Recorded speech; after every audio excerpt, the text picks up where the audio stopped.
Pues todo oídos, díganme qué problemas, qué dudas tienen en relación a lo que hasta ahorita se ha visto, a las tareas que están por entregar. Que por cierto, la tarea hoy se cumpliría el día 15 de cuando se las dejé, pero vamos a permitir que la tarea la entreguen hasta el próximo miércoles, en su horario de clase. Ojo, en su horario de clase, de 3 a 5, hay que entregar o subir la tarea relacionada con el consumo de energía de la CFE. ¿Alguna pregunta hasta aquí en relación a la tarea o algo en particular? Yo.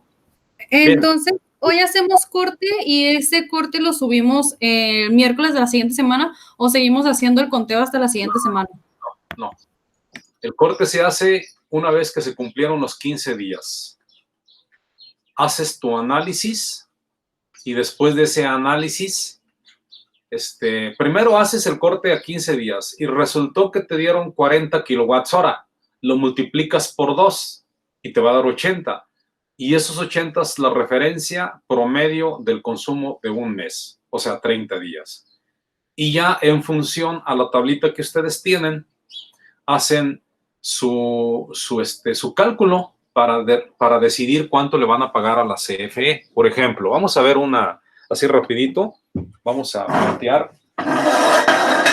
Tú que me preguntaste, compañera, ¿cuánto consumo llevas hasta ahorita? Más o menos. Pues al día estoy entre 6 kilowatts y 4. Bueno, son 10, entre 2 a 5, promedio 5. 5 por 30 días, tú vas a tener un consumo de 150. Vamos a ponerle un poquito más para que sea más entendido esto. Vamos a imaginar que consumiste 300 kilowatts. Estoy exagerando. Consumo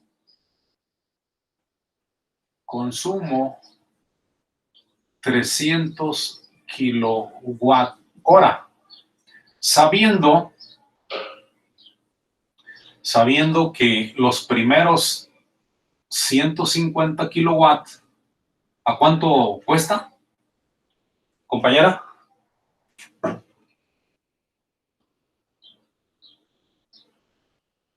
El de 150 era .89. 80, y luego al 280, este pedacito de aquí vale esto. Este pedacito de aquí, ¿cuánto vale? .97. 97. ¿Y el resto cuánto vale de aquí? ¿De aquí para adelante? 2.85. Ay, güey, 2.85, está caro. Ok, entonces vamos a ver. Del kilowatt 0 al 150, esta persona consumió 300, pero del kilowatt 0 a 150, a nosotros nos cuesta 150 kilowatts por 0.8. ¿Ah? ¿Estamos de acuerdo? Entonces vamos a ver cuánto nos da. Son 150 por 0.8, nos da 120 pesos. Esta persona le van a cobrar 120 pesos por los primeros 150 kilowatts. Luego, el resto del 151 al 280, estamos hablando de 130, pero se lo van a cobrar a 97 centavos, 97, casi un peso. Entonces son 130 por .97, les va a dar un valor de 126.1. Y ya llevamos, fíjense, ya llevamos 150 más 130, llevamos 280. Nos hace falta para llegar a los 300, ¿cuánto? 20. Entonces, del 281 al 300, estamos hablando de 20 kilowatts, el cual nos cuesta 2.85. Así que este sería 20 por 2.85, nos da un valor de 57 pesos, según mis cálculos. Y ahora sumamos todo. Eso es lo que consumió: 57 más 126.1 más 120 pesos, les da 303.1. 303.1. Este se llama subtotal. Subtotal. el total lo multiplicamos por 1.16 y nos da el total, que sería, ya con IVA, sería 351.59. Este sería el total. Por lo tanto, el IVA para esta persona sería 300 por punto 16, nos da 48.49. 48.49. Esta persona va a entregar esto. Esto es lo que a mí me interesa. Él va a pagar esta cantidad, 351.59. ¿Alguna pregunta aquí? No, todo bien. ¿Todo bien? Correcto. Eso es lo que tienen que hacer. ¿Vale? Fíjense, si una persona consumiera 400 kilowatt hora, imagínense, hay un devorador, una persona que es un devorador de energía, y este devorador de energía tiene una casa de 2 niveles, ¿verdad? Vive en una casa de 2 niveles. Hagan de cuenta que aquí tenemos la planta baja y aquí tenemos la planta alta. Esta persona consume aquí en la planta alta, consume 200 kilowatt hora y aquí consume 200 kilowatt hora. Entonces, entre las dos plantas consume 400 kilowatts hora. ¿Lo estamos viendo? Bien.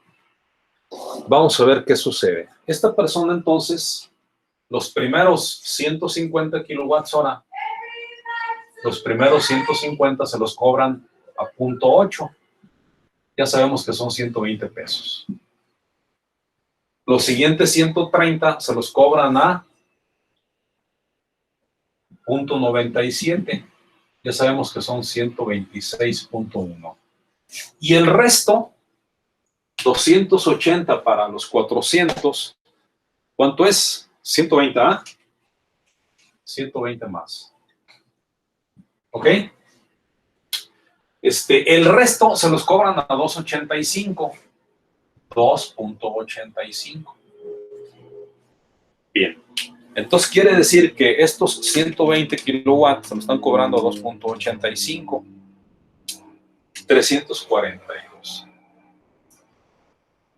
¿Ok? Si se fijan ustedes, estas dos cantidades que están arriba son 246 pesos.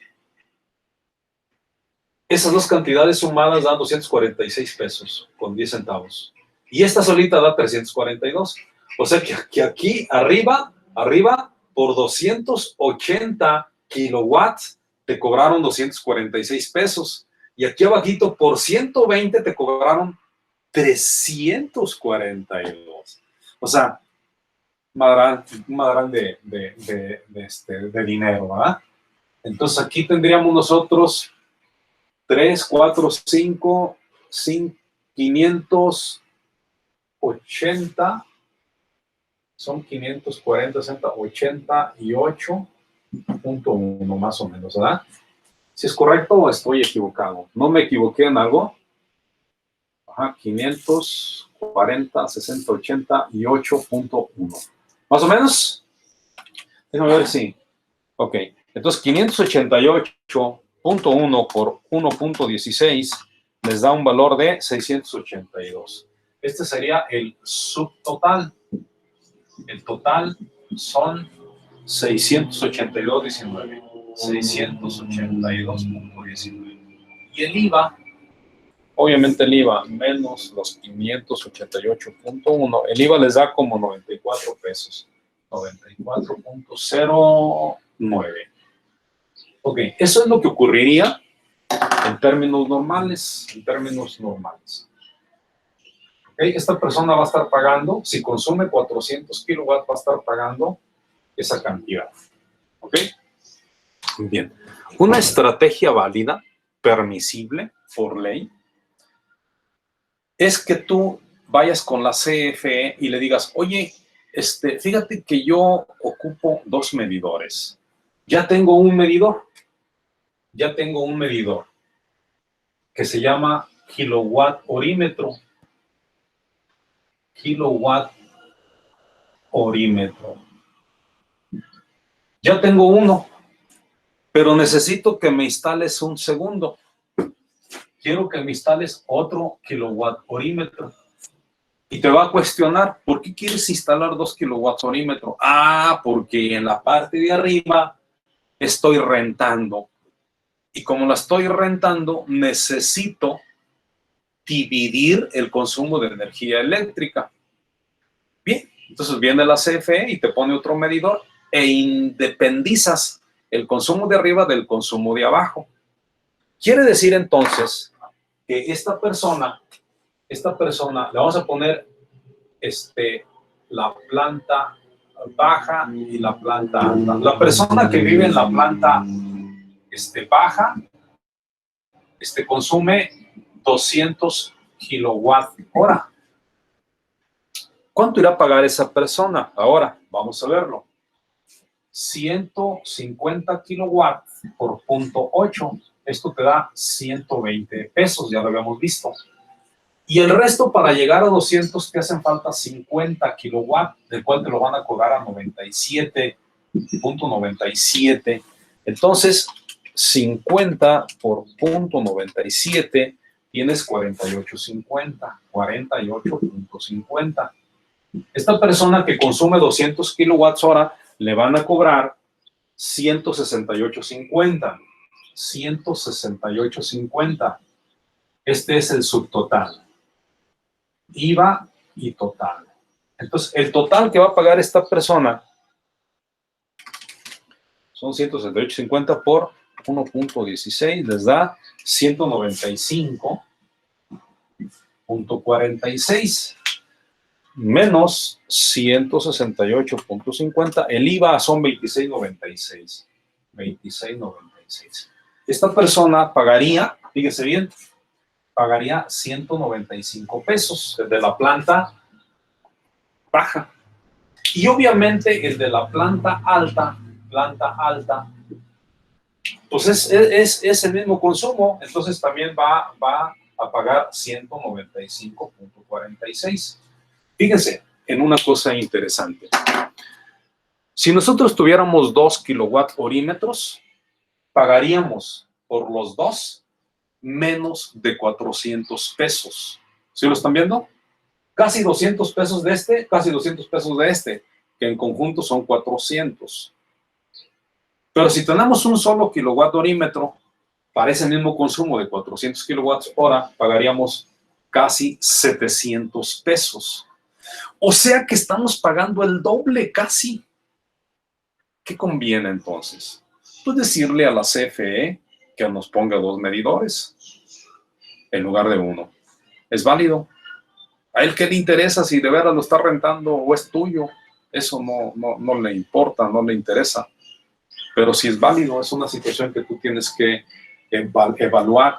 Esto sobre todo puede ocurrir en los casos en donde tu casa era una casa habitación normal, pero con el transcurrir del tiempo se convirtió en casa habitación, la parte superior, y la parte inferior la hiciste una tienda de abarrotes, o a lo mejor tienes algo que vendes ahí y el consumo se fue para arriba, el consumo de energía.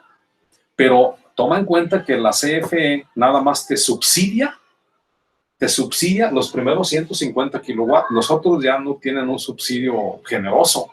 Sobre todo a partir de 180 kilowatts para adelante, el subsidio es casi cero. Entonces tú pagas la electricidad a como va. Y ve que es cara, 2.85, es cara la electricidad. Entonces, pudiera ser una estrategia para que ustedes se apoyen, se ayuden en condiciones en donde tengan esta situación. ¿Alguna pregunta aquí? Bien. Si no hay preguntas, vamos entonces al siguiente tema relacionado con la resistencia. Vamos a ver. Hay un componente que se llama resistencia. Resistencia.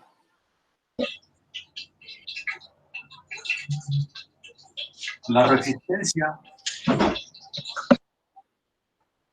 se simboliza de esa manera, con una R, y su unidad de medida es el ohm, y se abrevia con una letra griega llamada omega. ¿Y qué es la resistencia? La resistencia es un componente que se opone al paso de la corriente eléctrica.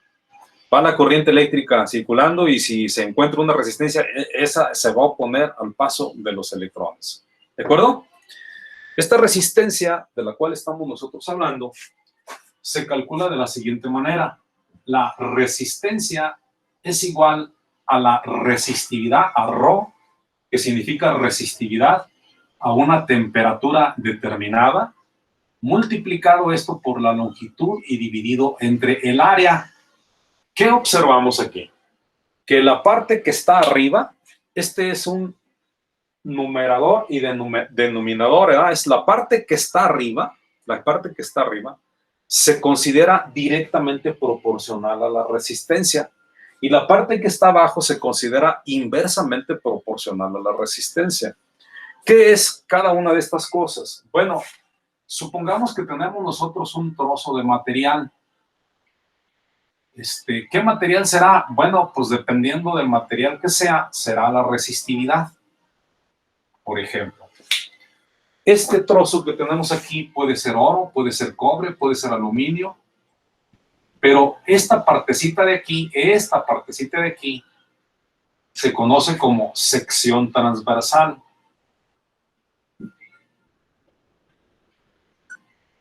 También se conoce como área.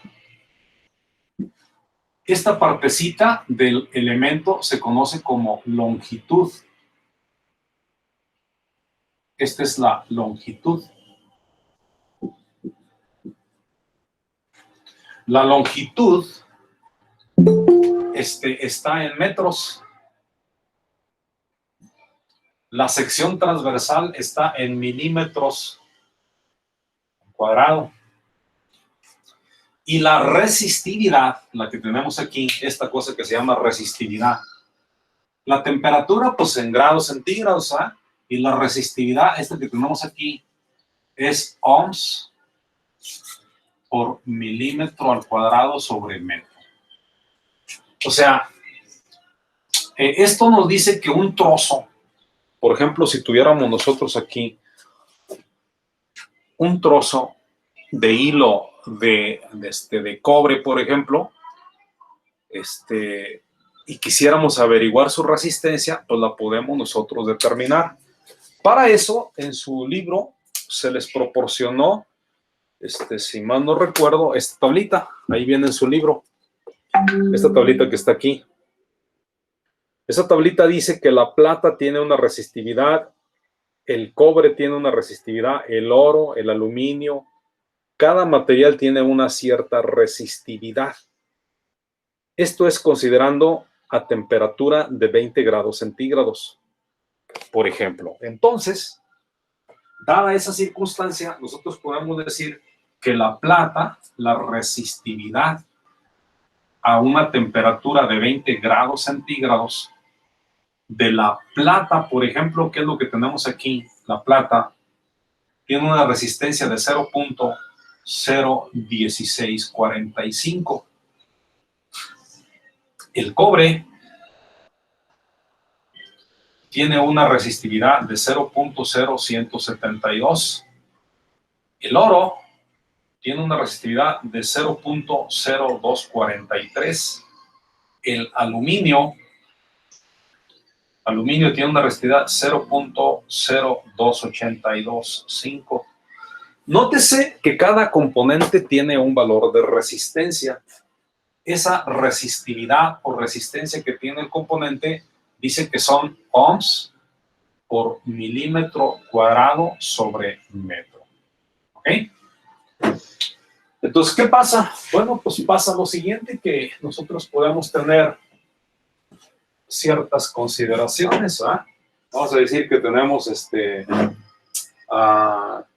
por decirlo, vamos a poner un trozo.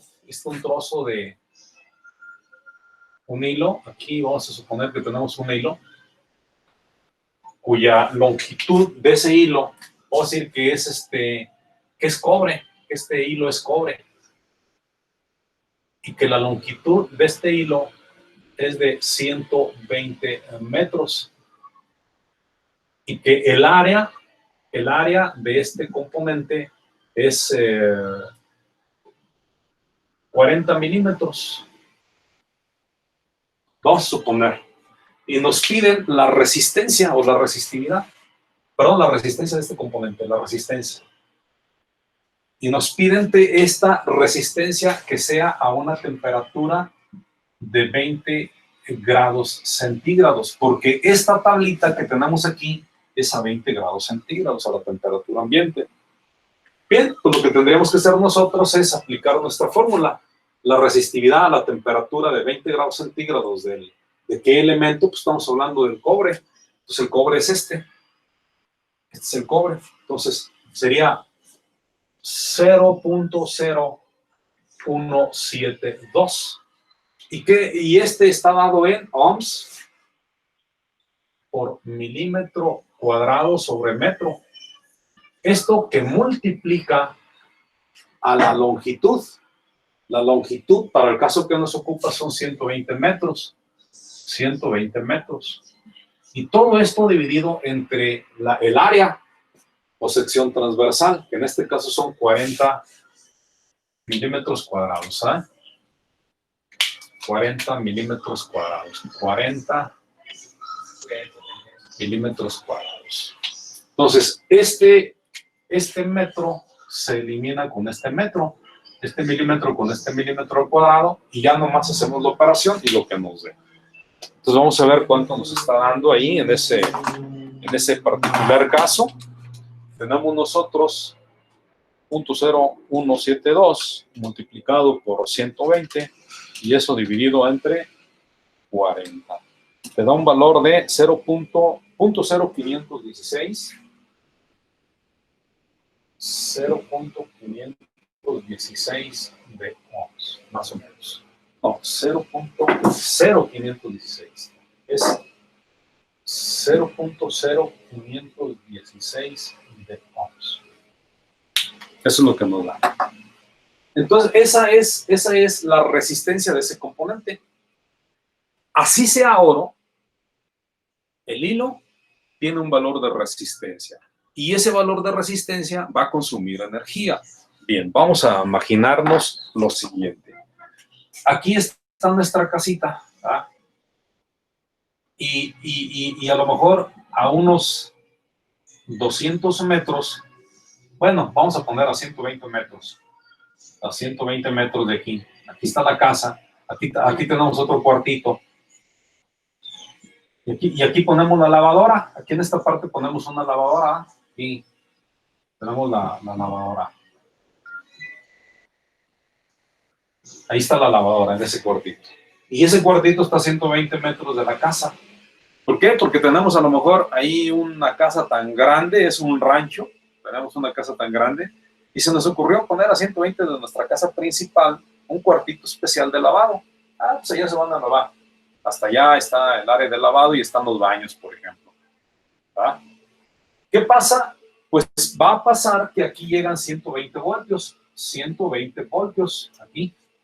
Si ustedes ponen unos hilos de aquí hasta acá, y esto que estamos viendo aquí, son 120 metros, pues lo más seguro es que a lo mejor aquí lleguen a lo mejor 100 voltios nada más. Y el resto de los 20 voltios, ¿dónde están? Pues aquí repartidos en el hilo. ¿Por qué? Porque el hilo tiene un valor de resistencia. Y como tiene un valor de resistencia, el hilo consume energía. Oye, pero esa energía, ¿qué se hace con ella? Nada. Simplemente en forma de calor se va al medio ambiente, se desperdicia. Sí la pagas, pero no la aprovechas.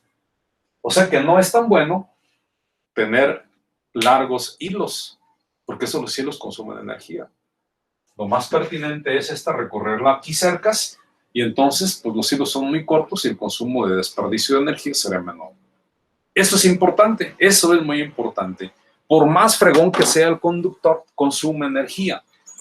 En los circuitos eléctricos que nosotros vamos a analizar, como son hilos muy chiquitos los que vamos a utilizar, vamos a considerar que no hay desperdicio de energía. Vamos a considerar que el consumo de ese hilo es cero. Pero eso no es del todo cierto. Ese hilo, por más jodido, más chiquito que sea oro, sea cobre, sea aluminio, tiene un consumo de energía, aunque sea mínimo. Pero en los circuitos, repito, que vamos a analizar en nuestro curso, como son hilos muy pequeños, vamos a considerar que no consume energía. ¿Sí? Vamos a omitir esa energía. Ok, bien, regresando al tema original, entonces la resistencia es un componente que se opone al paso de la corriente eléctrica. Sí, es correcto, es correcto. Y el componente más utilizado para estos casos es un componente que, así como su nombre lo dice, se llama resistor o resistencia.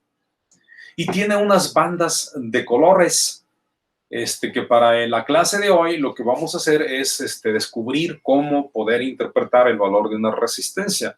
Y eso se trata la clase de hoy, ¿verdad? Y con eso pues ya damos prácticamente por concluido el tema 2 y empezamos con el tema 3, que es el que están estudiando o que estudiaron ya, se presume.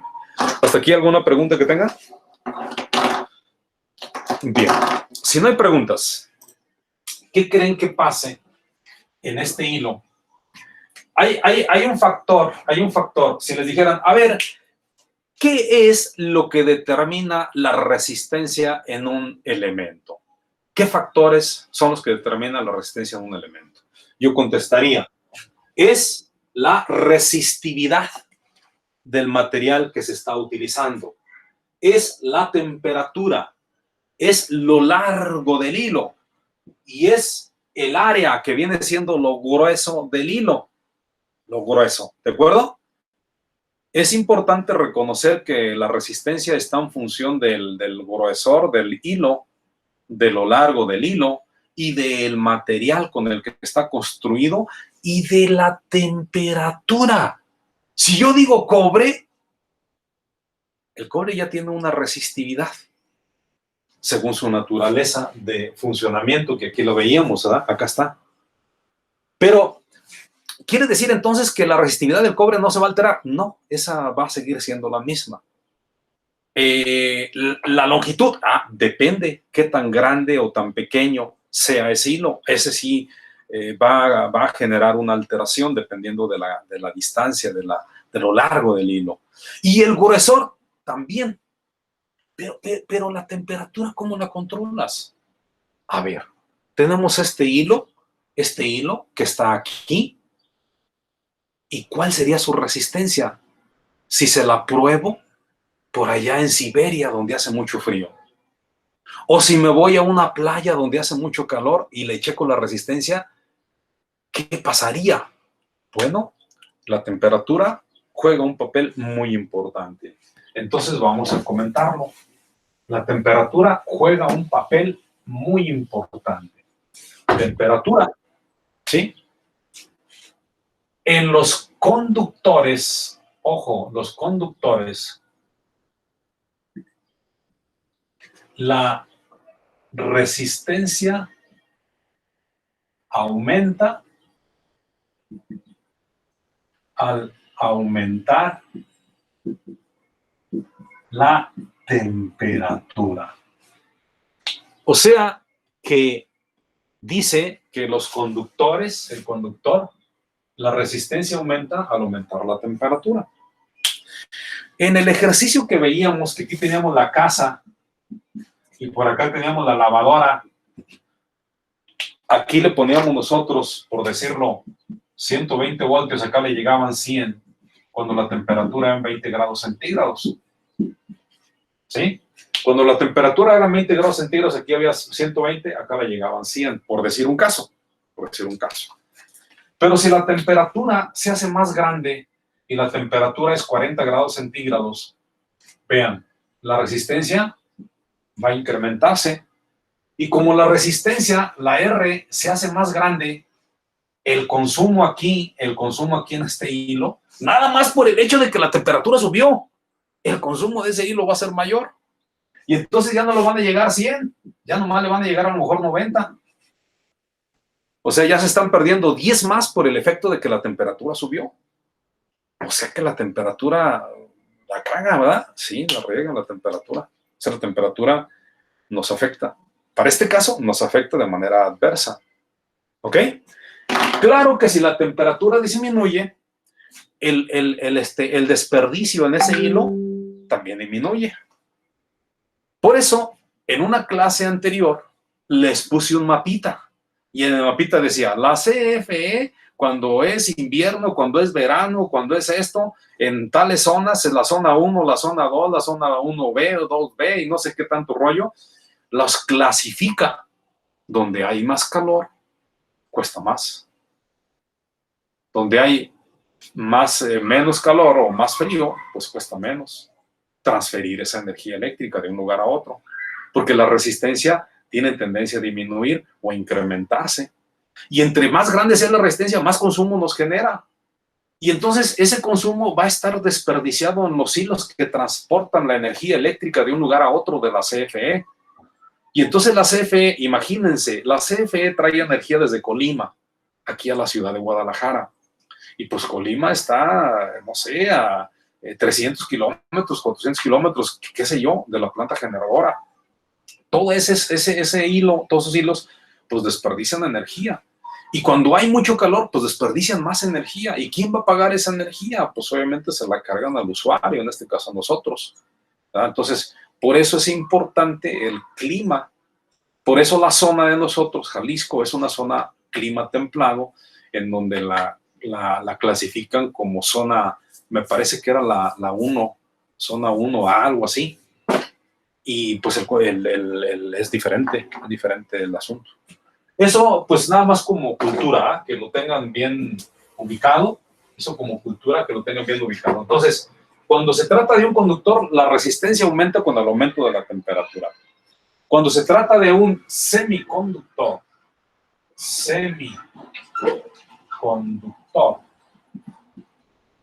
o aislante, la resistencia disminuye al aumentar la temperatura. O sea que en los semiconductores el efecto se revierte, es diferente. En el semiconductor o aislantes, crece la temperatura, la resistencia baja. Pero ¿qué creen? Cuando la resistencia disminuye en los semiconductores, todas las piezas electrónicas están construidas como material base, usan el semiconductor. Y los equipos electrónicos están construidos a base de semiconductores. Entonces, ¿qué pasa cuando la temperatura sube? Pues la resistencia interna del componente semiconductor disminuye. Y cuando la resistencia disminuye, hay menos oposición de la corriente eléctrica y entonces la corriente tiende a incrementarse. Y al incrementarse la corriente, el equipo se calienta por condiciones naturales. Y al haber más calentamiento en esa área semiconductora, pues, ¿qué pasa? La resistencia sigue bajando más. Y entonces el efecto, se da un efecto como en espiral. Más temperatura por el efecto de más corriente, resistencia más chiquita. Y al haber una resistencia más chiquita, más corriente circula por el sistema y entonces origina más calentamiento y ese calentamiento origina que la resistencia disminuya más. Y ese efecto que se está generando como en espiral daña a los elementos semiconductores, los madrea. Es decir, la temperatura en exceso nos puede llegar a dañar a los componentes semiconductores. Por eso los equipos, computadoras, por ejemplo, las computadoras traen un ventilador integrado para el área donde se está generando mucho calor. Y ya de plano, si no puede con el paquete, le integran a las LAP, le integran en la base una plataforma que son ventiladores para enfriarlo, porque el calor se sabe que el calor les genera un problema. Todos los equipos tienen esa problemática si tienen elementos semiconductores. Es decir, si la temperatura en el medio ambiente donde tú vives crece, empiezan a sudar los componentes semiconductores, empiezan a generarse un problema e incluso pueden llegarse a dañar. Por eso muchos diseñadores le ponen estrategias a los elementos semiconductores, les ponen pequeños sensores de calor. Y cuando detectan que el calor es ya demasiado y que el componente va a tronar, mandan a apagar el equipo para que no se vaya a dañar. Y luego ya que se enfría, ya tienen capacidad para poder volver a encender. Se van a un estado de autoapagado o a veces un estado de stand-by, por así decirlo. Y de esa manera se protegen los equipos. De esa manera se protegen. Yo les platicaba a sus compañeros de la clase anterior que estuve trabajándole a la cervecería Corona más o menos como 10 años. Y yo me encargaba de los equipos de enfriamiento. Todos los procesos en la cervecería Corona para producir la cerveza, todos los procesos industriales en toda la planta, porque yo andaba en toda la planta, tienen unos paneles o unos tableros que le llamamos tableros de control. Y dentro de esos tableros de control tiene una gran cantidad de componentes, muchos de ellos semiconductores. Y como están herméticamente sellados, pues se genera mucho calor. Y esos componentes, al generarse mucho calor, los componentes pues empiezan a regarla y se botan. Y el proceso se detiene, el proceso se va a detener. Y cuando un proceso en una línea de producción se detiene el siguiente que va adelante, se detiene el que va también hacia atrás. Empieza en cadena a detenerse los demás. Porque imagínense, si aquí truena algo y aquí estoy llenando las botellas, entonces cuando llega una botella la lleno y la sigo dejando correr hacia adelante. Pero si truena algo aquí, entonces el llenador ya no va a poder trabajar. Y todas las botellas que vienen atrás, se va a hacer un desmadre y va a empezar a quebrarse todas las botellas porque van a empezar a llegar ahí vacías y el llenador ya no funciona, pues se hace un desmadre. Entonces, en forma sincronizada, en cuanto el llenador se para, manda en forma automática parar a la siguiente sección que viene atrás. Y esa manda parar a la siguiente sección y a la siguiente. Conclusión, todo el proceso se detiene hasta que solucionen el problema. Y muchas veces el problema es porque hay calentamiento en un tablero de control. ¿Y quién se encarga de que ese tablero de control tenga la temperatura óptima? Pues un elemento de enfriamiento. Y esos elementos de enfriamiento, equipos que mantienen a una temperatura óptima el tablero, esos estaban a cargo mío. Y eran más de 300 equipos los que teníamos a cargo. Entonces sí es un factor complicado, sí es un factor interesante el aspecto de la temperatura, porque pues perjudica para un proceso, daña a veces el asunto. Eso es importante que ustedes lo reconozcan, que reconozcan cómo la resistencia de los hilos, dependiendo del hilo, ¿verdad? Pues puede ser un factor importante, porque para trasladar la energía de un lugar a otro y hacer funcionar los circuitos electrónicos se requieren hilos conductores. Si abrimos un celular y lo destapamos, por dentro tiene un chingo de pistas o hilos que regularmente son de cobre, pueden ser quizás aleaciones. Hay algunos equipos muy sofisticados que me ha tocado observar que tienen aleaciones incluso en oro. Hay componentes que se utilizan para naves espaciales. Hay componentes que se utilizan para naves comerciales. Hay componentes que se utilizan para naves militares. Hay componentes que se utilizan para equipo médico especializado. Y esos componentes de alta especialización, muy sofisticados, e incluso algunos, repito, llevan oro internamente para poder transferir esa circulación de electrones de un lugar a otro. Y es algo muy interesante. Es algo muy interesante entender esa dinámica de los conductores, esa dinámica de la temperatura, que si sube, que si baja, altera la resistividad del elemento y nos puede dar al traste. Entonces sí es algo que tienen que estar considerando. ¿Hasta aquí alguna pregunta que tengan? Yo tengo una, profe. ¿Nos podría hablar un poco acerca de los superconductores? Era un concepto que se mencionaba en el texto y quisiera obtener un poco más de detalles al respecto. Mira, hasta donde yo tengo entendido, los superconductores son elementos que están más allá de los conductores y que de alguna manera tienen características muy especializadas, en donde prácticamente la resistencia tiene tendencia a ser cero. Y hasta cierto tiempo esto se manejaba solamente en laboratorios bajo condiciones especiales. ¿Qué materiales se utilizan? ¿Qué características? Y hasta dónde han llegado con los superconductores, que es un tema especial. Lo desconozco así a propiedad, porque no es algo tan palpable, pues, pero sí existen. Son elementos, pues, que tienen una condición muy especializada en relación a la resistencia. Son elementos, como su nombre lo dicen, pues, superelementos que tienen facilidad para conducir esa energía sin que haya un consumo o desperdicio de la misma. Es fabuloso. Si tú quieres transferir 10 watts a 20 kilómetros, entonces tú tienes aquí 10 watts y al otro lado, a 10 kilómetros después, tienen los mismos 10 watts. Ah, pues qué chingón. Pero eso no es cierto. Tienes 10 watts aquí y del otro lado, a 10 kilómetros, pues a lo mejor nada más tienes 8.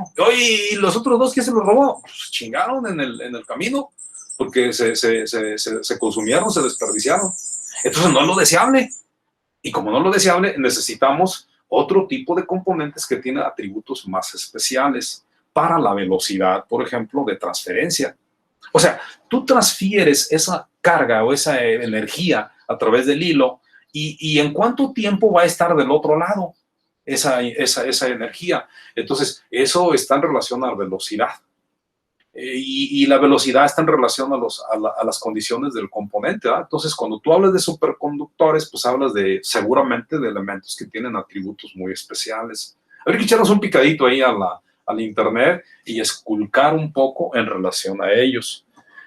Pero no tengo información así muy fresca, muy palpable al respecto, nada más pues como cultura, pues sé que existen, sé que se han trabajado y hasta donde yo sabía en laboratorio, no sé si ya en la vida diaria hay elementos o componentes en donde ya se esté aplicando algo de esto, lo desconozco, pero habría que pues trabajarlo. ¿Algo más que tengan por ahí de preguntas, dudas, quejas, aclaraciones o sugerencias? Si no hay más, vamos a ver un componente que todo el curso lo vamos a estar trabajando. Se llama, como lo dijimos al principio, resistencia. Y la resistencia a la que hago alusión son resistencias elaboradas con película metalizada o carbón. Estas resistencias tienen rayas de colores o bandas, le llaman bandas de colores. Y estas bandas de colores, ¿verdad? Regularmente pueden ser 4 o pueden ser 5. Esta, por ejemplo, es conocida como la primera banda. Esta es conocida como la segunda banda, como la tercera banda y esta como la cuarta banda. La primera, segunda y tercera banda nos ayudan a determinar el valor. En tanto, la cuarta nos ayuda a determinar la tolerancia. Pero este tipo de resistencias se conoce como resistencias, repito, de carbón o película metalizada. Estas resistencias traen rayitas de colores y necesitamos aprendernos un código de colores para poder interpretar su valor. Hay otras resistencias que son de este tipo. Son resistencias que son como cuadritos de esta manera, como rectangulitos, así de esa manera. ¿Ah? Y aquí traen su valor.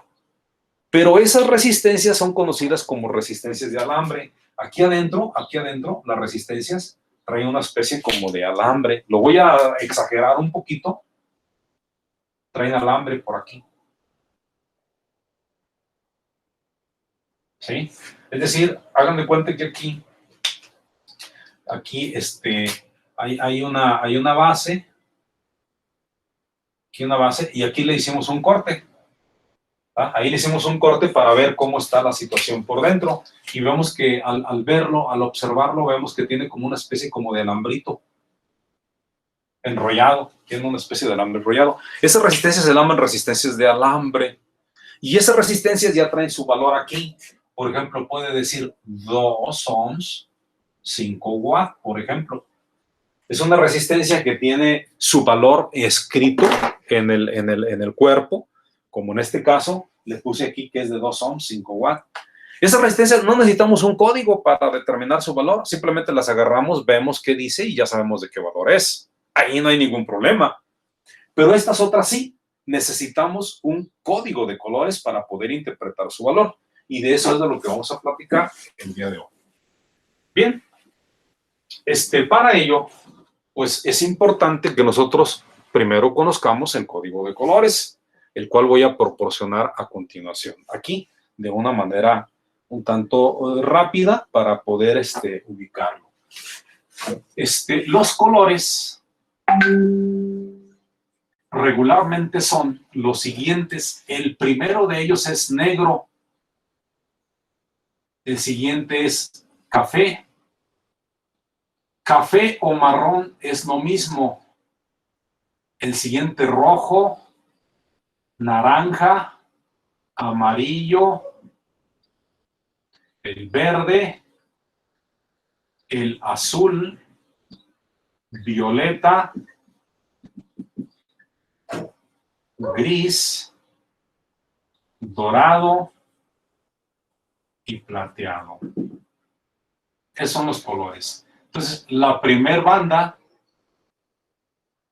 la segunda banda, la tercera banda y la cuarta banda. Entonces, cada uno de estos tiene un valor según la banda donde se encuentre. Entonces, fíjense bien.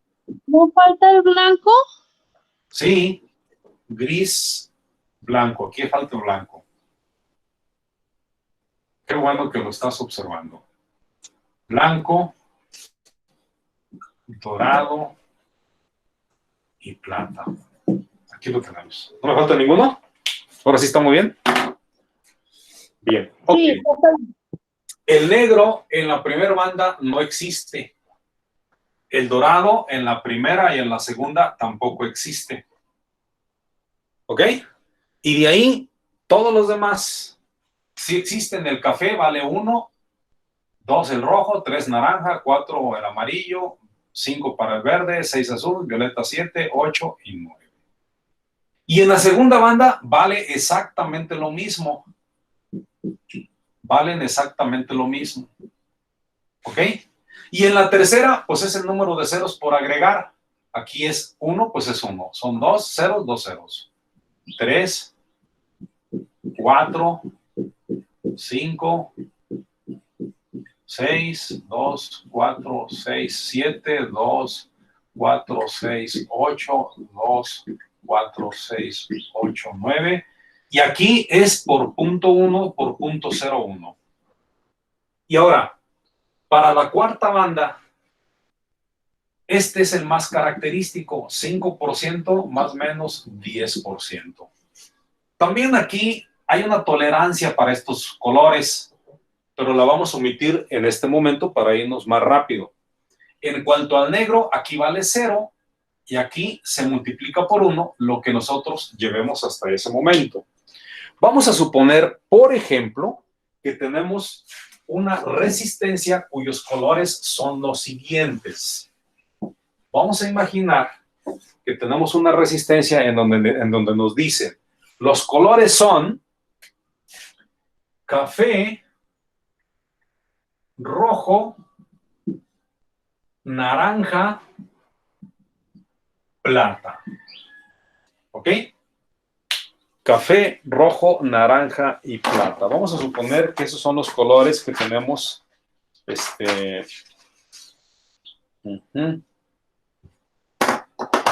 Okay. Vamos entonces a interpretarlo. Primero, el café en la primer banda. Primer banda, café. Pues vale 1. Rojo en la segunda banda. Rojo en la segunda banda vale 2. Y naranja en la tercera banda, 3 cerotes. 1, 2, 3. Ah, pues ese es el valor. Pero hay que agregarle la letra griega omega para saber que estamos hablando de ese componente, de ese valor, de una resistencia. Entonces, esta resistencia es de 12,000 ohms, cuando tiene los colores café, rojo, naranja. Más menos el plata, 10%. Vamos a ver. Cuando ustedes tienen una cantidad, vamos a poner por caso, 100. Si tienen esta cantidad y le dicen, a ver, dime cuánto es el 10% de 100. Pues simple y sencillamente, en el hipotético punto que debe estar aquí, lo regresas para atrás a un lugar. Y ya tienes el 10% de 100. De 100, el 10% es igual a 10. Pero si te dijeran, a ver, dime el 10% de 2,620. ¿El 10% cuánto es? Simple y sencillamente recorremos el hipotético punto, un lugar hacia atrás. Y sería 262 el 10%. Pero si te dijeran, dígame cuánto es el 10% de 46.7. ¿Cuánto es el 10% de 46.7? Pues ahora sí, ya tenemos definido el punto. Acá no lo teníamos definido, acá tampoco, pero se sobreentiende que está ahí el punto, porque son cantidades enteras. Aquí hay cantidad fraccionaria, ya está el punto definido, recorremos un lugar para atrás, entonces el 10% sería 4.67. Si tuviéramos la necesidad de calcular el 10% de esta cantidad, igualmente recorremos del punto a un lugar para atrás y sería el 10% sería 0.022. Si ya tienes el 10% de una cantidad, y quisieras el 5%, si quisieras el 5% de esta cantidad, tú nada más sácale la mitad. O sea, si aquí era el 10%, pues el 5% serían 5. Si aquí es el 10% y son 262, pues el 5% serían 131. 131. Y así sucesivamente. Entonces, en cuanto tú tienes la cantidad, mentalmente sacas el 10%. Y también mentalmente puedes sacar el 5%. De tal suerte que esta cantidad, que es 12,000, el 10% son 1,200. ¿Estamos de acuerdo? Quiere decir que esta resistencia que tenemos aquí, su valor posiblemente sea el siguiente, mira. Le tapas aquí y dice, su valor máximo puede ser 12,000 más el 10%. Pero también puede ser su valor mínimo, que puede alcanzar desde 1,200 menos el 10%. O sea que sería 12,000 más 1,200, que corresponde al 10%. Ese sería su valor máximo que puede alcanzar la resistencia, su valor máximo. Pero también puede ser 12,000 menos 1,200, y este sería el valor mínimo que puede alcanzar esa resistencia. A ese valor, a ese rango posible de valores que puede asumir la resistencia y considerarse que está buena, se le llama tolerancia.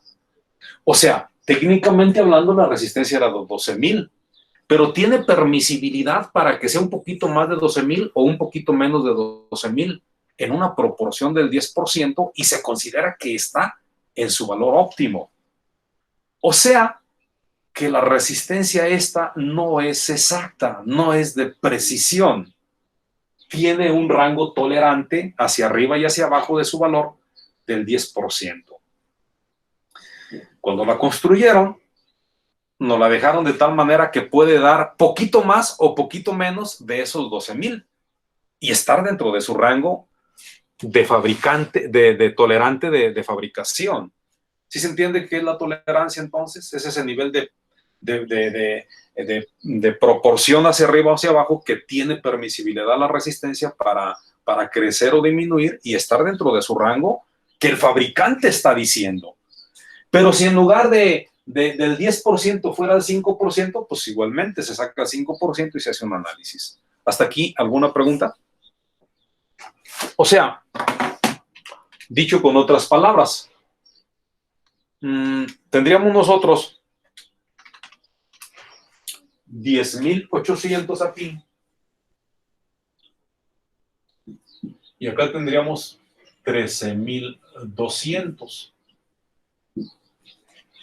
O sea, que esta resistencia con estos valores, si tú agarras el aparato medidor y la checas y te da 11,000, ¿está dentro del rango? Sí, está buena. ¿Te da 12,300? ¿Está dentro del rango? Sí, está buena. ¿Te da 14,000? Ya se salió del rango. Ya esa resistencia no está buena. Está dañada. ¿Te da menos de 10,800? Está madreada. Ya está dañada. No tiene el valor, el valor que el fabricante dice que debe tener. ¿Sí se entiende? ¿Preguntas? Profe, entonces con los componentes que ya viene marcada la resistencia, ¿también viene marcada sus tolerancias? Sí, regularmente el fabricante sí te lo dice. Te dice, si trae el color dorado o plateado, es 5 y 10%. Si no trae color, es el 20%. Si trae un color rojo, por ejemplo, en la cuarta banda es el 2%. Si trae café, en la cuarta banda es el 1%. Y así sucesivamente. Ahorita vamos a ver el código para que lo procuren, para que lo vean. Y en las resistencias de alambre, ahí viene inscrito. La tolerancia regularmente el fabricante la puede proporcionar. Y si no te la proporciona el fabricante, ¿verdad? Cuando no se tiene la referencia, uno más o menos les asigna un 20% de tolerancia a los componentes, ¿verdad? Bien, vamos a ver entonces en relación a esto que estamos diciendo, el código de colores. Les voy a compartir una imagen para que apreciemos ese código. Vamos a ponerle aquí, vamos a ver, código de colores. Vamos a ver aquí el código de colores. Ahí está. Dejen compartirles nada más la imagen. Compartir. Ahí está.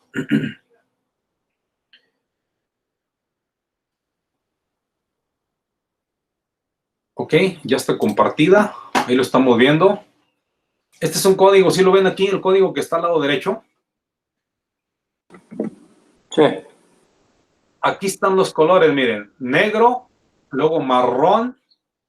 Marrón o café es lo mismo. Rojo, naranja, amarillo, verde, azul, violeta, gris, blanco, oro y plata. Pero ¿qué observamos en la cuarta banda? Dice que algunos componentes sí tienen negro en la cuarta banda. Pueden tener marrón en la cuarta banda. Pueden tener verde, azul, violeta, gris. Pero los que regularmente existen es el dorado y plateado. Y aquí hay otra figurita que nos ilustra. Vamos, esta mejor. Vamos a ver, déjame ver. Una que sea más atractiva. Esta, por ejemplo. Miren, esta resistencia que tenemos aquí, la primerita de ellas, dice que es café, verde, rojo. Y aquí les da los valores para cada una de ellas. Aquí tenemos, por ejemplo, otras más. ¿Sí?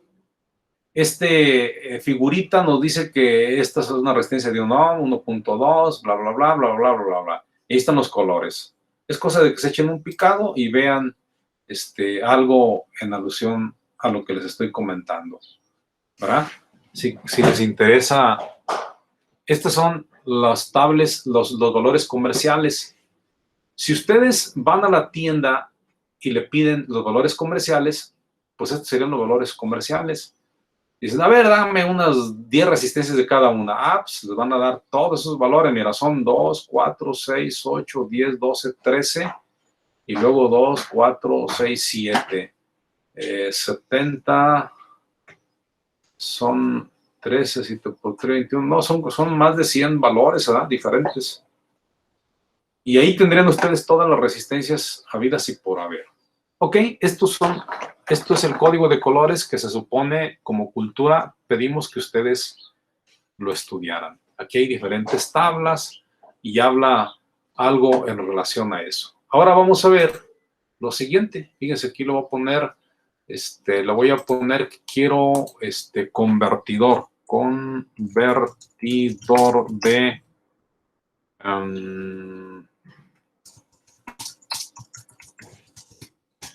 para código de colores. Aquí está, un calculador o convertidor. Bien, sí están apreciando esa imagen, ¿verdad? Este es el link. Le puse que quería un convertidor para código de colores de las resistencias y me mandó aquí. Es una calculadora de código de colores de resistencias de 4 bandas, 5 o 6 bandas. Si tu resistencia tiene 4 bandas, pues le picas aquí. Si tu resistencia tiene 5 bandas, pues le picas aquí. Por ejemplo, esa resistencia que ahorita, fíjense bien, esa resistencia que ahorita vimos tenía los colores café, rojo, naranja y plateado. ¿Se acuerdan cuánto valor nos dio el valor de la resistencia? El café, rojo, naranja, que ahorita acabamos de ver.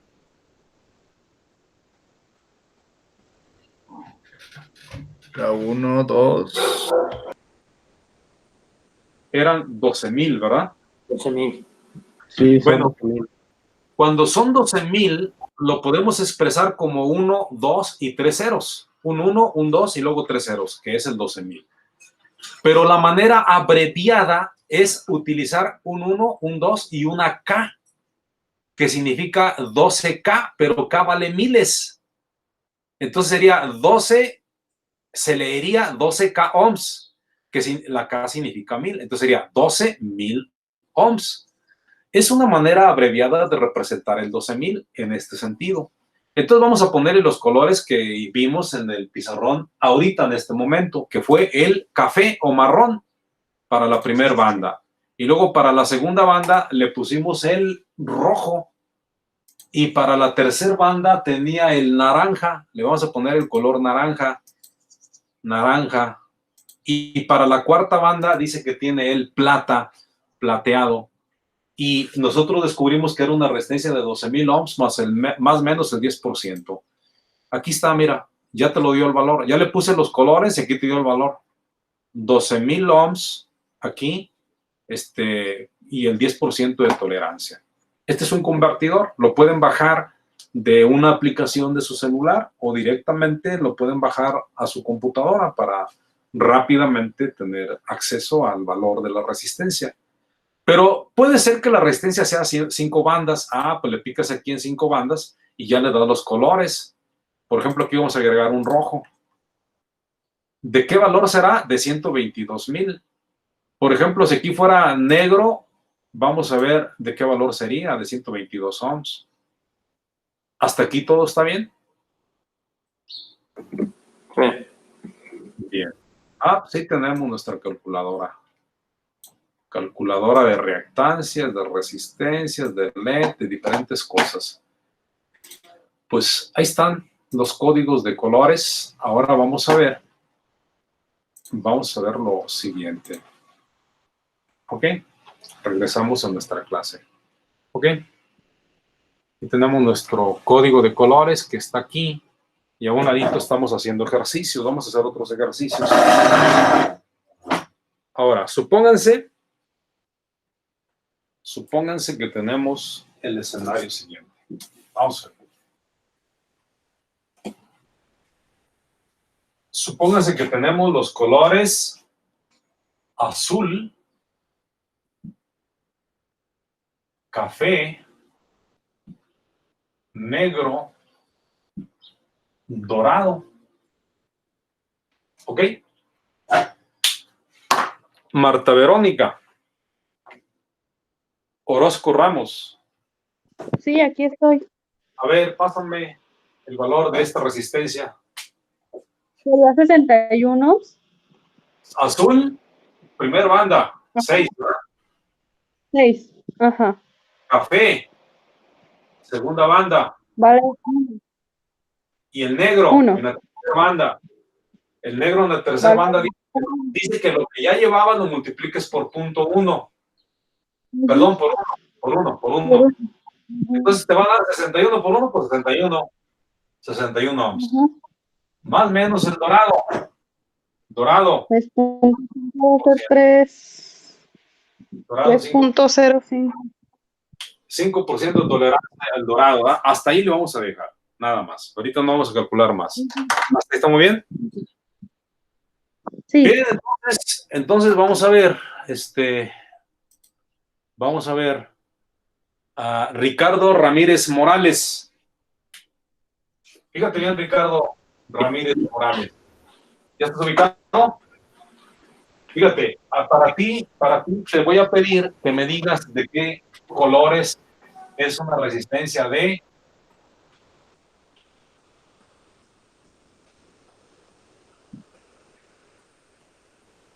A ti te estoy dando el valor de la resistencia, que es 2.800 ohms más o menos el 10%.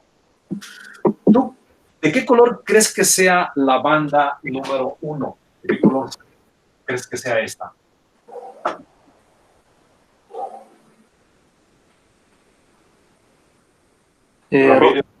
Rojo, muy bien. Rojo. La segunda banda, ¿de qué color es?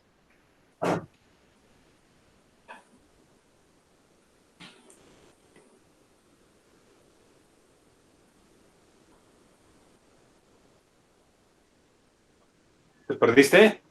Sí, es que Ramírez, te perdiste.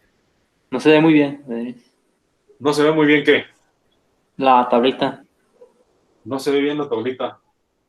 Ah, caray. ¿Sí será que no se ve bien? A ver, vamos a ver qué hacemos aquí. Déjame ver qué tengo por aquí para... Ay, caray, acá está. Aguántame tantito, a ver si logramos que se vea un poquito mejor. Vamos a limpiar nuestra camarita y vamos a ver si eso permite que se vea un poco mejor. ¿Se ve mejor o se ve peor? Sí, se ve un poco mejor. ¿Y? ¿Será gris ese? Gris. 8. Y luego mira, 2 cerotes en la tercera banda.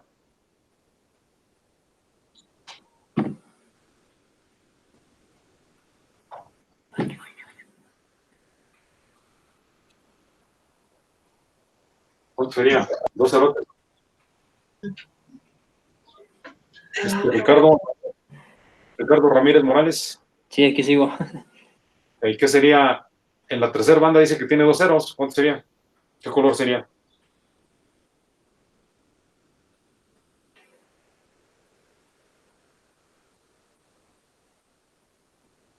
¿Ya te desubicaste?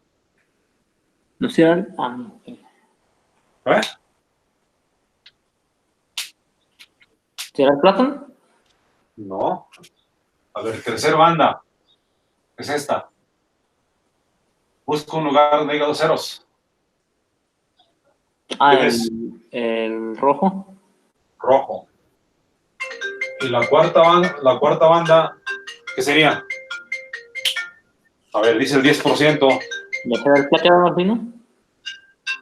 ¿Cómo dices? Plateado. Plata, es correcto. Y la última es plata. ¿Hasta ahí estamos bien? Ok, muy bien. Fíjense ahora lo que suceda. Si tenemos nosotros los colores, los siguientes colores, vamos ahora a los siguientes colores. Supónganse que tenemos ahora el naranja, rojo, dorado y plata. Bien, ¿cómo es eso? Bueno, pues naranja, primera banda, 3. Rojo, segunda banda, 2. El dorado, tercera banda, dice que se multiplica por 0.1.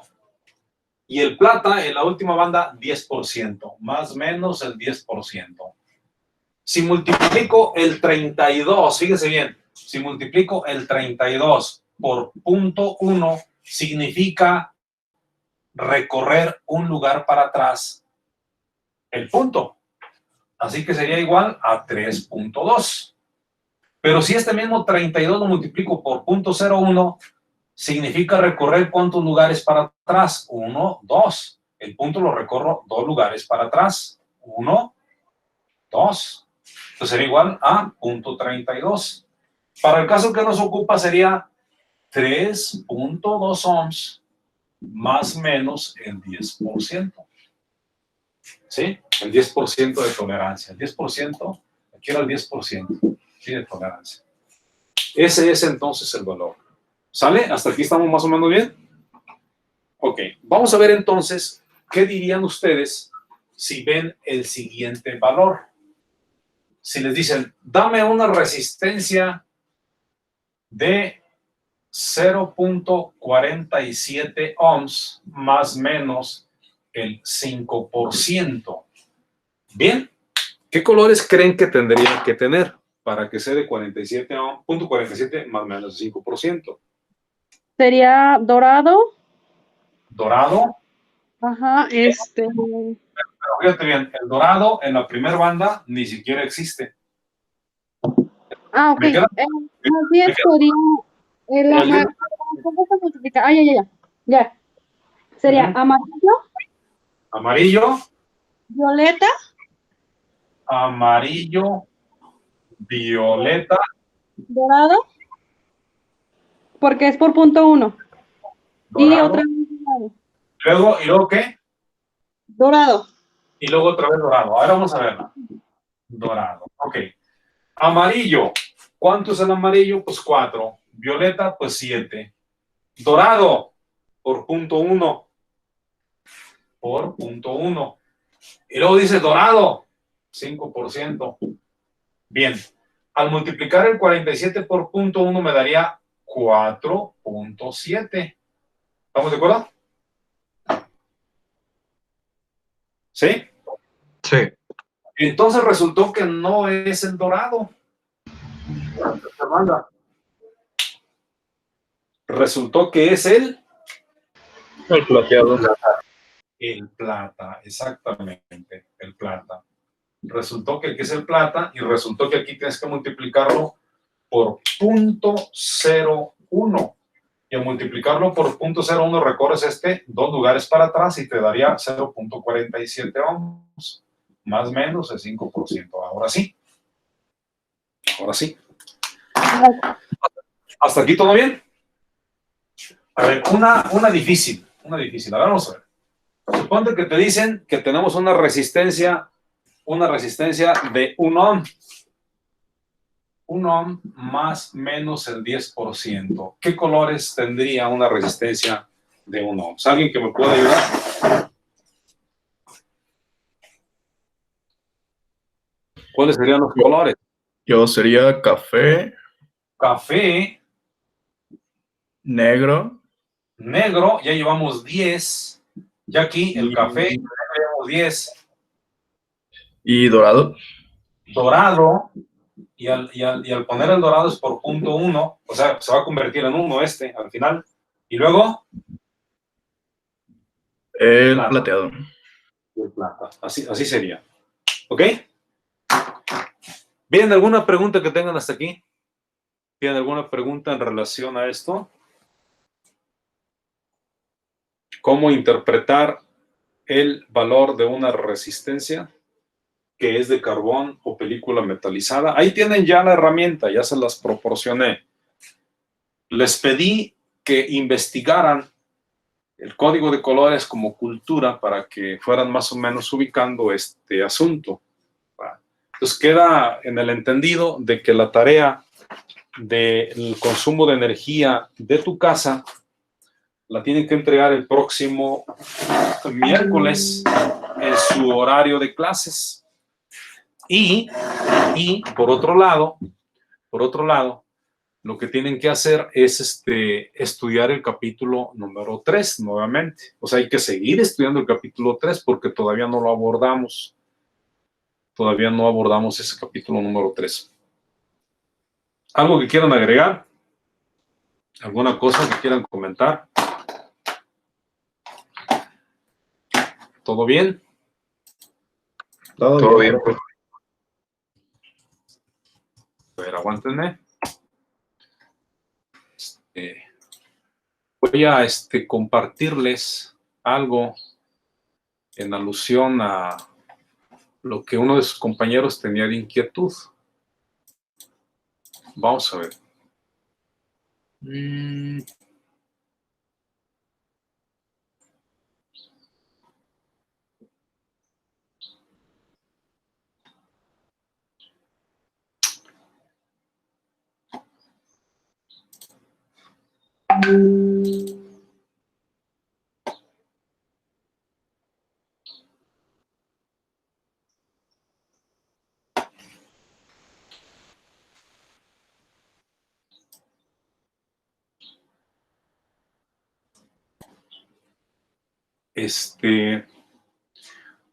¿Sí están viendo la información que estoy compartiéndoles, verdad? Hola, hijos de Cooper. ¿Listos para que les estalle completamente el cerebro? Es película futurista. Imaginan con patinetes volando, trenes que viajan a miles de kilómetros por hora levitando y cosas así. ¿Y saben qué? Quizás estas tecnologías no estén tan lejos de ser realidad. Aunque no se lo imaginen, la clave podría estar en un viejo amigo: el hierro.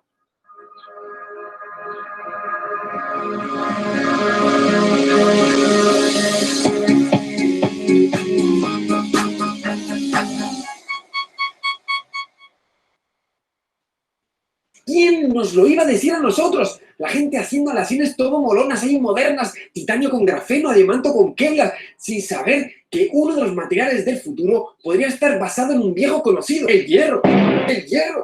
¿Has oído bien? ¡El hierro! Suena inverosímil, pero es así. Quizás este elemento tan vulgar, perdona, hierro, quiero decir común, el segundo elemento más abundante en la Tierra, esconde algún secreto inesperado. La clave podría estar en la superconductividad, una propiedad de la materia según la cual un conductor podría conducir la corriente sin ningún tipo de resistencia. Sería un conductor perfecto, como yo en el Mario Kart. Además, permite cosas como la levitación magnética. Pero, ¿cómo funciona esta superconductividad? Por suerte, cuento con dos expertas en física de materiales y superconductividad, investigadoras de CSIC en España, el Instituto de Materiales, Eni y María José. Un lujazo tenerlas aquí compartiendo su sabiduría con toda la audiencia de Datum Blog. Cuéntanos, María José, ¿qué es la superconductividad? La superconductividad es una propiedad que descubrió Heike Kamerlingh-Onnes en 1911 en Leiden. En los materiales superconductores ocurre una transición de fase, igual que cuando el hielo se derrite, pero en este caso el aspecto del material no cambia. Lo que cambia es el comportamiento de los electrones. A temperatura alta son metales normales. Los electrones se mueven, chocan y pierden energía en forma de calor. A un determinado valor de la temperatura, los electrones se empiezan a comportar de forma muy diferente. Forman parejas, los pares de Cooper. Todas estas parejas se coordinan para formar un estado cuántico colectivo macroscópico. Se forma así el estado superconductor, sin resistencia eléctrica. Pero espera.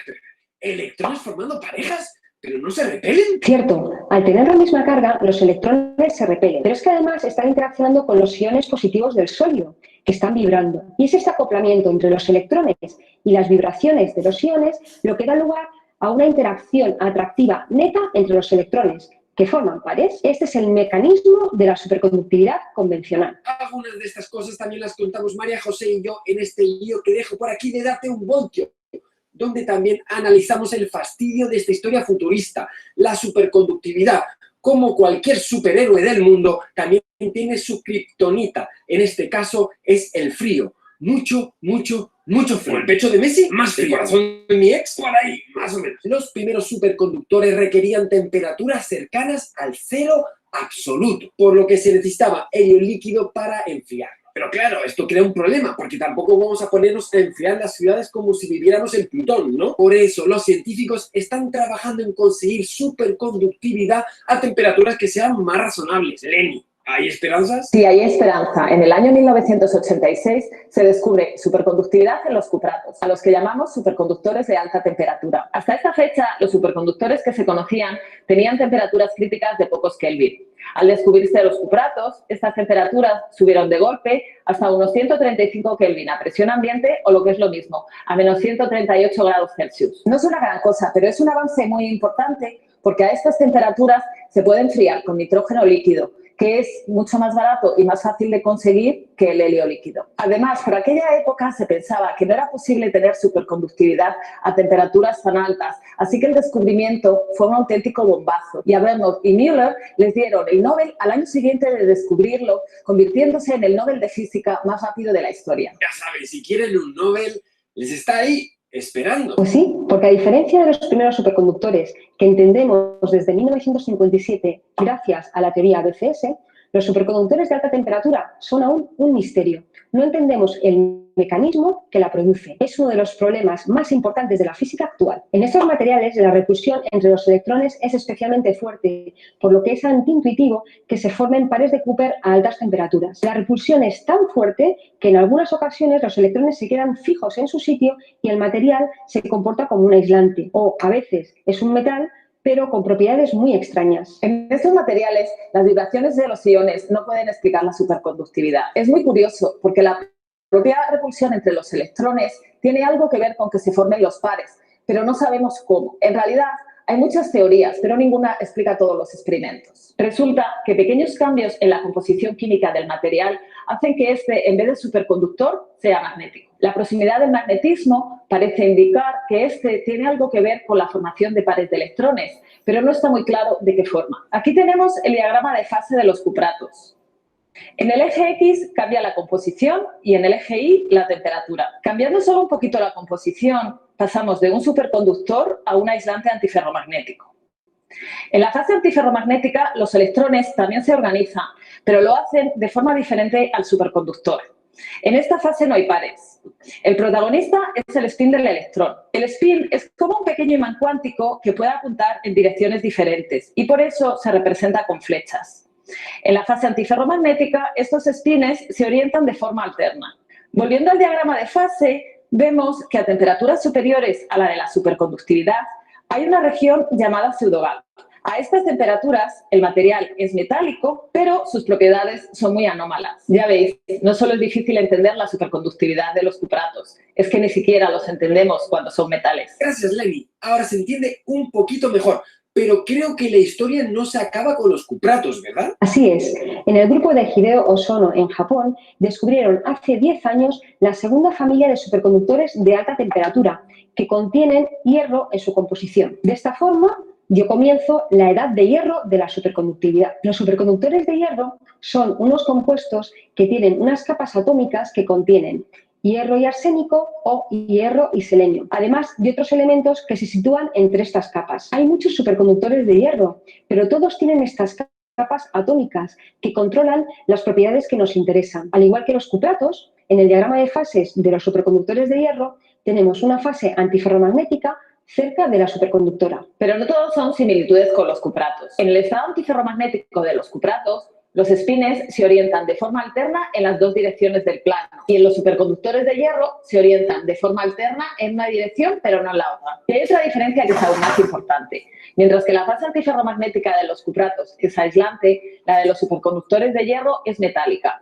Y esto genera dudas sobre lo fuerte que es la repulsión entre los electrones y las consecuencias que tiene para la superconductividad. Además, el pseudogap que aparecía en los cupratos no se ha observado en los superconductores de hierro, pero hay otra fase, la fase nemática, que también está dando importantes quebraderos de cabeza. En definitiva, dos grandes familias de superconductores a altas temperaturas, los cupratos y los superconductores de hierro, muy difíciles de entender, pero que abren un gran abanico de posibilidades. Un mundo, el de la ciencia de materiales, que sigue avanzando y que promete transformar el mundo en el que vivimos. ¿Serás tú, chico o chica, el que dé con la clave para conseguir superconductores a alta temperatura? ¿Serás tú el nuevo Cooper?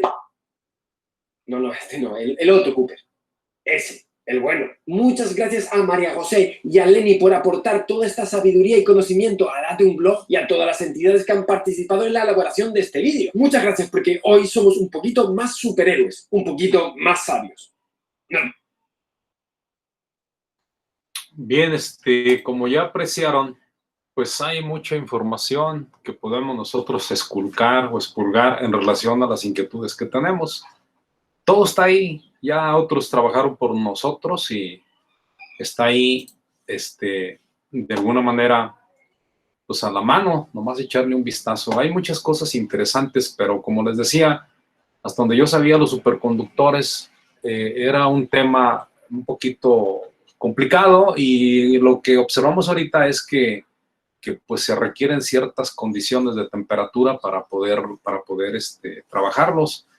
Y bueno, pues ahí está abierta la posibilidad para hacer o crear superconductores que trabajen eficientemente a altas temperaturas, dado que no es tan fácil como lo estamos apreciando. Por ahí tenemos pues información que les puede servir de algo. Algo que quieran agregar más, alguna cosa que quieran agregar, porque estamos por dar por concluida esta clase. Entonces, solo la siguiente semana que tengamos sesión, o más bien el miércoles. No, el miércoles no hay sesión. El miércoles es para que continúen estudiando el capítulo 3. Y, por favor,